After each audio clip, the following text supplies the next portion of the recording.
I think generally speaking, the media believe they know better. And so they'll allow this democracy thing, this republic thing, to play out every so often. But once they've decided enough is enough, well, enough is enough. So Neil Cavuto, also on Fox News, committed an absolutely unforgivable act the other day. Kayleigh McEnany, the press secretary who makes all of our hearts go pitter-patter, she was giving a press conference describing in detail what was going on, the many irregularities at these polling places. And I almost can't even say it. Neil Cavuto cut away from Kayleigh. 10,000 swords should leap from their scabbards to avenge even an insulting glance from a established media journalist, much less cutting her off mid-sentence. I was furious. Take a listen. There is only one party in America trying to keep observers out of the count room. And that party, my friends, is the Democrat Party. You don't take these positions because you want an honest election. You don't oppose an audit of the vote because you want an accurate count. You don't oppose our efforts at sunlight and transparency because you have nothing to hide. You take these positions because you are welcoming fraud and you are welcoming illegal voting. Our position is clear. We want to protect the franchise of the American people.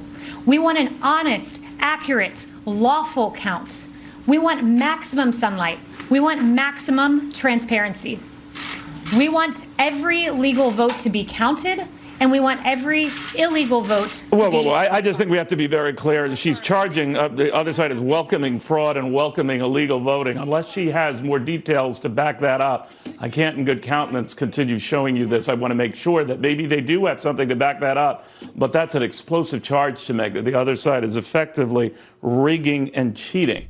It's an explosive charge. It's outrageous, unless she's got evidence to back that up. And I don't know what the evidence is because I'm just a journalist. So I obviously haven't looked into this at all. Well, you know, actually, if any of the journalists would open their eyes and if they could stop lavishing praise on Joe Biden for 1 second and stop congratulating the president-elect Joe Biden for just 1 second, you'd see a lot of evidence of fraud and irregularities. Now, that doesn't mean that the evidence of fraud and irregularities is enough to change the result of the election. We don't know. That's what the legal process is for.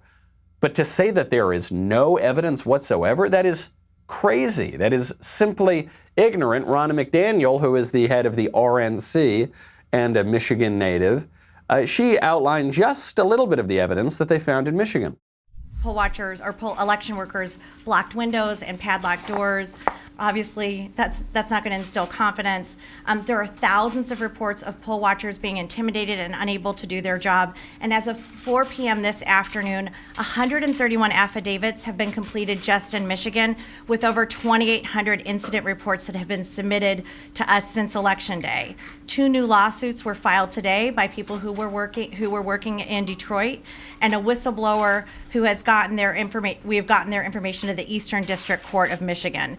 As you guys can understand, with 2,800 incident reports, this is a lot to track down. It means we're interviewing these people, we're getting their statements, and we're turning them into affidavits. In addition to that, we've heard hundreds of instances of election workers who were verbally accosted. They verbally accosted our poll watchers and refusals to let them challenge questionable ballots. Election workers were wearing Biden t-shirts and applauding when our poll watchers were kicked out. 2,800 incident reports, 130 some odd affidavits, already sworn affidavits. We already knew, I guess Neil and some of the other establishment journalists didn't know, that Republican poll watchers were not permitted to watch the polls. And then, at least in Philadelphia, there was a court order saying you have to let them watch the, you know what happened? They still were not permitted to watch the polls. What's that about? I hope you enjoyed that short segment from the Michael Knowles Show. Be sure to check out the full episode linked in the description or download the podcast wherever you listen to podcasts.